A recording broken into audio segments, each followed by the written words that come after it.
I'm very interested in visualization. I do neurolinguistic programming. You know, my background is in education as a head teacher, but now I do a lot about neuroscience and a lot about how we learn. If you found it difficult to visualize Pluto, imagine how difficult some children and young people find it to visualize success. If they're not used to it, or if they don't feel it's coming towards them, or it's something that they haven't felt they've experienced for lots of different reasons, think how difficult that can be. In my presentation, I want to take you back around about 100 years to my dad's village and really look at what it means to me about harnessing the power of the village. I'm going to zip through this because we're meant to have a break in 6 minutes. Now, I've never done it in less than 15, but I'm going to do it today, see if I can. Okay, I'll use the clicker actually if it's up here. Let's have a look. Perfect. Spirit of the village. Okay, that's my dad. He was the carver storyteller of the Maroons of Accompong, Jamaica. The Maroons are the first people to escape slavery on the island of Jamaica and made their home up in the mountains. There's been a tradition of carving and storytelling in my family for hundreds of years.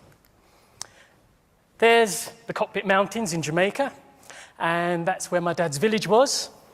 You can't see it. It's hidden so that the thousands of soldiers who tried to capture the runaway slaves couldn't find the village. And even today, it's very hard to find it. When I first went there, this was my first trip, and I took a picture of the sign where my dad was born. I was born here in England. My dad was born on the island of Jamaica. My dad died when I was quite young, so it was very special for me to go back and find out about my dad's village. Lots of people, small village, very insignificant really. What difference could a village like that make really? Especially today, when we're talking about, well, in terms of just how globalization, change, and yet Accompong is basically the same as it ever was. There are mobile phones, of course, etc. The Wi-Fi is not so good, but it's like it's there. It hasn't changed that much for hundreds and hundreds and hundreds of years. When I went there, that was a gentleman who had a picture of my dad. So that meant a lot to me because, obviously, unfortunately, I wasn't able to meet relatives. Couldn't find any relatives there. But I met people who had known him. So if it takes a village to raise a child, how can we harness the power of the village is the question today. Harnessing the power of the village of Accompong, Jamaica. How can that be relevant? We're sitting here. All the different circumstances we've come from, and I'm trying to relate this to what we're doing today. It's about, I suppose, looking at what inspired my dad. Sharing skills and knowledge, working together to achieve an outcome. Find your talent. Find your talent. Know that there will be challenges to overcome, exceed expectations, and believe in yourself. You think of the children and young people you work with who find, especially that last one, quite challenging. And we find challenging ourselves. If I ask a show of hands if you really believe in yourself, it would be quite tricky, wouldn't it? Yep. So, sharing skills and knowledge, my dad's village. That's one of my books, A Gift for Anansi. Who's heard of Anansi? The man who is a spider, the spider who is a man. Caribbean folktale character. Stories that were first told in Africa and then taken to the Caribbean, including the island of Jamaica. My dad, because he was the carver storyteller of his people, he knew these original tales. That Incy Wincy rhyme, they say Incy Wincy comes from the name Anansi. Yep. So how does this relate to harnessing the power of the village? Spin your story, weave your words, tales we know will last. Lead us to our future, show the strength within our past.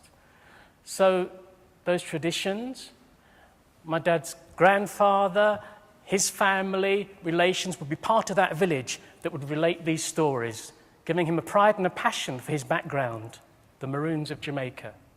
So that was really established, that communication, sharing skills and knowledge, which is exactly why we're here today, what we're aiming to do. Working together to achieve an outcome. The Maroons were escaped slaves. They were never recaptured. Never recaptured. They maintained their freedom for hundreds of years in communities in the mountains of Jamaica. And one of the leaders, I love showing this picture to children and young people, because one of the leaders was a woman named Nanny. And it said she was just 16 when she became one of the leaders of the Maroons of Jamaica. Lovely just to knock a few stereotypes about the role of a woman, the role of a girl. She was incredibly brave, incredibly courageous, one of the national heroines of Jamaica. So they had to work together, otherwise they wouldn't survive. When I work with children and young people, you have to work together. That's really key. Yes, you recognize your own strengths and skills, but you're much stronger when you actually share those. Find your talent. We all have many, many talents. There were people sitting here who find it hard to recognize their own talents. If I ask you to raise your hand and tell me about a success you've had, we'd only see a few hands come up, I suspect. And yet the talents you have will be immense. And sometimes children and young people need to be directed to those. Just that different way of thinking, talents? It's hard to sometimes visualize talents and visualize success when you're used to being graded or you have specific marks, etc. That obviously there's a place for that as well. But to find your talent. My dad's talent was obviously carving. This is a life-size carving. It's called Sorrow. He did many biblical scenes, although he wasn't a Christian. And that is Mary and Jesus after the crucifixion. And it's in the National Gallery of Jamaica. So to find his talent, it was like that belief that he could create, that creativity that we talk about all the time. Mighty Creatives talks about creativity all the time. And yet what inspired my dad to do that was that pride in his background and the belief that he could, and he could take risks. That was mentioned earlier. He could take risks. I worry that with fear in society, that it stops us feeling we can take risks. When I was a head teacher, every time we had a trip and I had to do a risk assessment, it's like, whew, and it should just be, yes, we are going. So I worry when things move forward with fear. Personally, that causes me major concern. We have to take risks, sensible risks, but risks, we still need to take them. Yeah? Find your talent. Know there will be challenges to overcome. Do you spot anyone you know in that picture? I was very shy, very nervous. There's no way I could be here now when I was that age. I was a child you would have worried about. I was crying all the time, couldn't speak to people. I smiled only because I was so nervous I smiled. And the idea of being public speaking and doing what I do now and being a head teacher and all those things would have been just absolutely ludicrous. But my dad was taught there will be challenges. He had to, because that's how his people survived. And my mum also knew there would be challenges. She married my dad in the early 1940s, one of the first black and white couples in London. Can you imagine the challenges that they faced? Huge. So there will be challenges. My two sisters, Lucinda on the left, she is a professor in Virginia Tech and she writes huge novels. My sister on the right, Jackie, she's written endless novels as well. She teaches at Manchester Met. All, I think, has come from that village of Acompong. It's like generational, that self-belief, that there are possibilities, that we can take risks, that we can succeed, and also my mum's incredible courage to actually pass that on to us as well. Yeah. So it's about all those different things, sharing skills and knowledge, believing there will be challenges but they can be overcome, that we have talents, and also exceeding expectations. If anyone knows Streatham, anyone knows Streatham? Oh, has anyone been to my dad's road? Nambaroy Close. I've got a road. Well, I haven't, my dad has. Whenever I show this to children, they always think, gosh, you've got a whole road. Actually, I wish I had. No. But can you imagine how we felt when this little child who lived in Jamaica, I forgot to mention the reason why he's here, why he came to this country, why he did come to this country, was to fight for England in World War II. Yeah? Joined the British Merchant Navy, as many Jamaicans did. I didn't know, when I went through school for years, I didn't know there were any black people who fought in the war for England. But there were loads, but it was the history books at that time. The sorts of discussions and debates we have today can challenge some of those stereotypes, just give you different ways of thinking. A pride, just a way of maybe taking steps, risking success. And believe in yourself. To believe in yourself. Do you believe in yourself?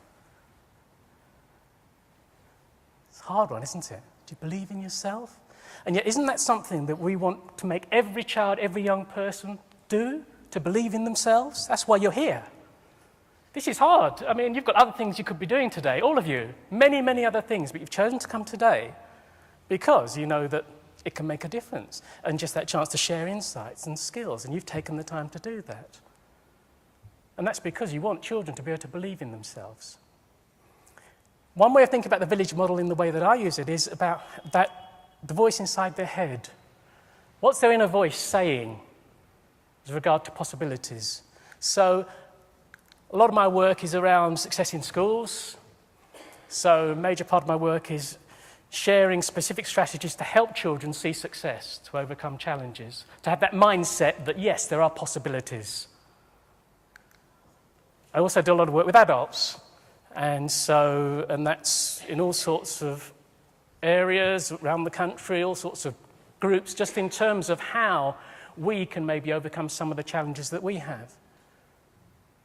Like when you've all got so much to do, how can you leave here today with something else to do? Aren't you all juggling too many balls anyway? And yet, really, that's what you've signed up to do. Very kindly. But not lots and lots of extra things you can't, but to think, oh, if I can think of things differently, or if I can get support, if I can share knowledge and skills, if we can work together to achieve an outcome, if we create our own village this afternoon, which is essentially the activity, then we could go away with at least one thing that makes a difference. And this could end up being a day that isn't just, oh, it was okay, it was nice to have a lunch and interesting speakers and things, but actually it's sort of gone in a week. This could be a day that actually impacts. You know, one of those days that actually really makes a difference. You go away and talk to people about it, and not just, yes, it was all right. They say, yes, I'm taking action because of this day. But in the end, only all of us can do that. And that's with respect to know how busy we all are. Yeah? Absolute respect. But we could make a decision today that actually does help to form a real community and make a real difference to children and young people. That's what we could do. There's certainly enough skills and talent in this room. Yeah. So, I did it. So I do strategies, brilliant breathing, my choice of inner voice, seeing success, different practical ways to help children and young people to really overcome challenges and working with adults.